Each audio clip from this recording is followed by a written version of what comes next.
Fernando Alonso in F1 testing crisis, McLaren car leaves Spaniard fuming. The Spaniard's McLaren MCL33 was prevented from running for over 6 hours on the second day of Test 2 in Barcelona, only returning for the final 13 minutes. And he had more problems on Friday, once again coming to a stop at turn 7 after a suspected leak, race stewards laying down sand on the track after the red flag. Alonso, 36, had only completed 7 laps and not set a time. They are changing the car's engine in an attempt to get Alonso back out before the end of the day in the F1 testing program. Is the latest setback for McLaren, who have had an issue interrupted winter testing at the Circuit de Catalunya.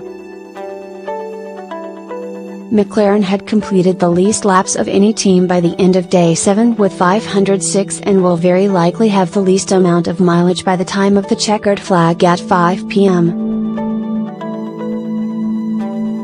By contrast to McLaren's measly lap total, Sebastian Vettel's Ferrari completed 188 alone on Thursday, with Mercedes and Ferrari likely to push almost 1,000 laps apiece.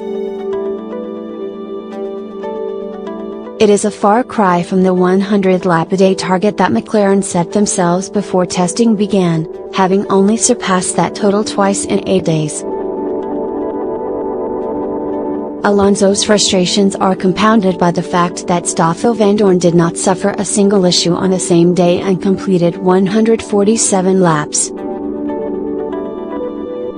But the Belgian did break down 3 times earlier and 1 day earlier in the week due to battery problems, which twice stopped him in the pits, and also a loss of hydraulic pressure.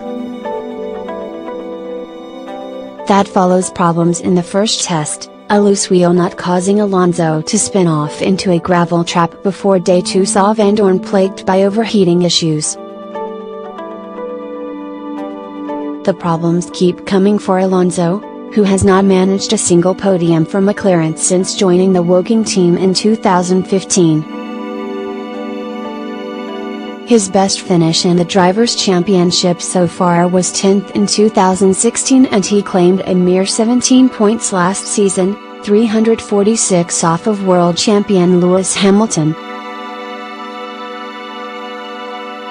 McLaren had hoped their engine switch from Honda to new suppliers Renault would allow them to produce more competitive performances, though their reliability issues have so far clouded their potential for the upcoming season. It appears McLaren have improved their car, having produced some far stronger lap times than pre-season a year ago, although they must hope their problems do not prove to be long-term, else their progress means little. Two-time champion Alonso, who stuck with McLaren in hope of improved fortunes, said earlier this week, "There is nothing fundamentally wrong with the car. The issues we have had are under control." The 2018 F1 season gets underway in Australia in 2 weeks' time.